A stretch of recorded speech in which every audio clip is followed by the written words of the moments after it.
evening and welcome to the Tuesday edition of Stony Brook Newsbreak. I'm Maria Sestero.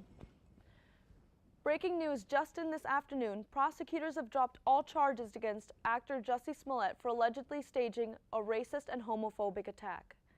The Empire actor attended a court hearing today in Chicago after pleading not guilty earlier this month to 16 counts of disorderly conduct for allegedly lying to the police.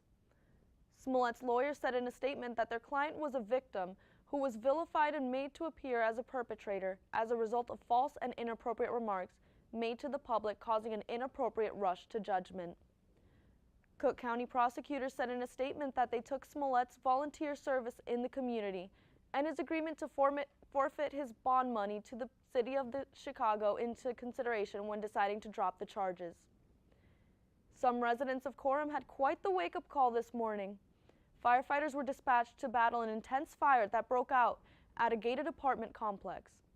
Take a look at this video from the scene that shows the fire consuming the building from floor to roof. Officials say the blaze began around 2:40 a.m. and took over an hour and a half to get under control. A 71-year-old woman was pronounced dead at the scene, but it is unclear whether she died of smoke inhalation or from being struck by debris. No other injuries have been reported. Police are not sure what caused the fire, but an investigation is underway. Russian tourist Andrei Zeskov was arrested after drugging and trying to smuggle an orangutan out of Bali. Officers found the 2-year-old sleeping primate inside a basket in the middle of the Indonesian International Airport. Officials from the Bali's Conservation Agency reported the orangutan was fed animal allergy pills mixed with milk, causing it to lose consciousness. Zeskov's suitcase also contained 2 live geckos and 5 live lizards. If charged, he could face up to 5 years in prison and $7,000 in fines for smuggling. Let's turn it over to Lewis Walker for our campus calendar and see what's happening this week. Lewis?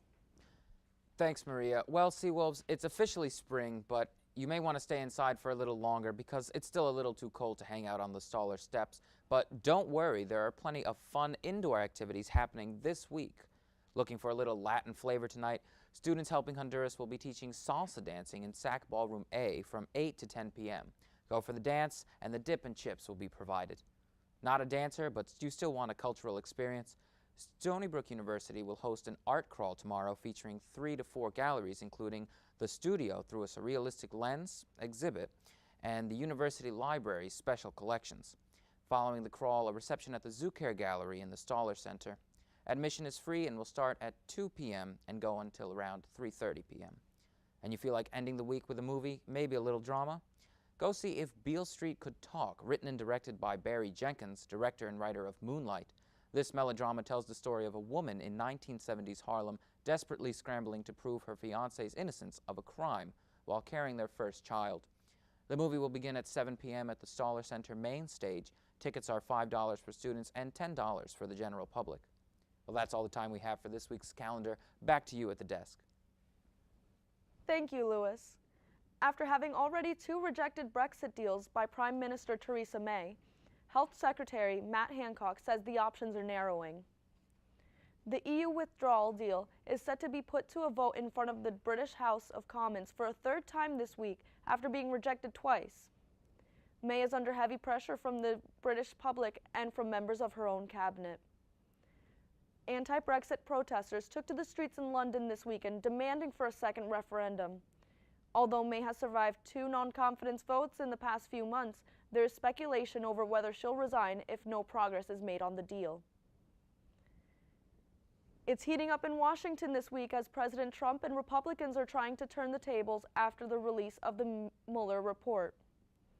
President Trump and Republican allies vowed yesterday that they will be pursuing and punishing those responsible for the Russia investigation, calling those who have hounded him over Russian election interference as treasonous people.